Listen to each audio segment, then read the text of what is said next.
جمعية الدعوة والإرشاد وتوعية الجاليات بمحافظة بدر.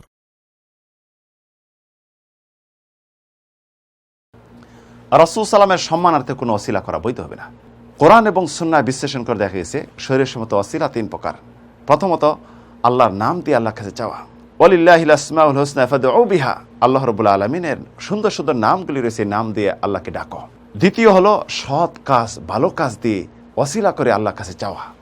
আব্দুল্লাহ ইবনে উমরের হাদিস, তিন ব্যক্তি যাচ্ছিল পথ দিয়ে, হঠাৎ করে ঝড় বৃষ্টির কারণে এক গর্তে প্রবেশ করলো, পাহাড়ের গর্তে।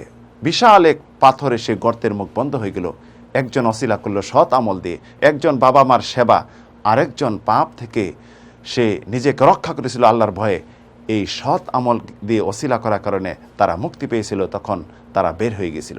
তৃতীয় প্রকার যেটা ওসিলা, ভালো সৎ ব্যক্তিদের কাছে দোয়ার ওসিলা।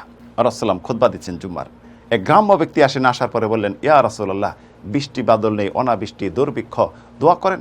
রাসূলুল্লাহ দোয়া করলেন, হাত উঠে বৃষ্টি পড়া শুরু করলো। রাসূল সাল্লামের মৃত্যুর পর আবার ওমর ইবনে খাত্তাবের শাসনামলে অনাবৃষ্টি। ওমর ইবনে খাত্তাব কি করলেন? রাসূলের সম্মানার্থে ওসিলা করলেন, অসম্ভব। তিনি তখন রাসূলের চাচা আব্বাস রাদিয়াল্লাহু আনহুর কাছে গেলেন, হে আব্বাস, আমাদের জন্য দোয়া করুন, আল্লাহ যেন বৃষ্টি দেন। মুয়াবিয়ার শাসনামলে পরবর্তীতে তিনি কি করলেন? রাসূল এবং রাসূলের চাচার সম্মানার্থে ওসিলা না করে ইয়াজিদ ইবনে আসওয়াদ, বিশিষ্ট তাবি ওই সময়কার যুগে, তাকে বললেন দোয়া করুন, আল্লাহ যেন বৃষ্টি দেন। তাই সুপ্রিয় বন্ধুগণ, আপনারা যদি বিশ্বনবীর সম্মান, অলি আউলিয়া পীর দরবেরদের সম্মানের ওসিলা করেন, তারা মারা গেছে, তাদের কাছে এসে যদি বলেন আমাকে এই দেন এই দেন, এটি শিরকের পর্যায়ে চলে যাবে। এটা শরীয়তসম্মত কোনো বৈধ ওসিলা নয়।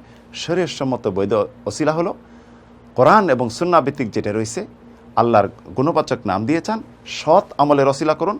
এখন যারা জীবিত শ্রেষ্ঠ উল্লেখযোগ্য ইমানদার ব্যক্তিত্ব আছে, তাদের কাছে দোয়া চান। এটি হলো শরীয়তসম্মত ওসিলা। এছাড়া যত ওসিলা উপায় রয়েছে সব বাতিল ওসিলা। এই সমস্ত ওসিলা যদি গ্রহণ করেন, কখনো সফল কাম হবেন না।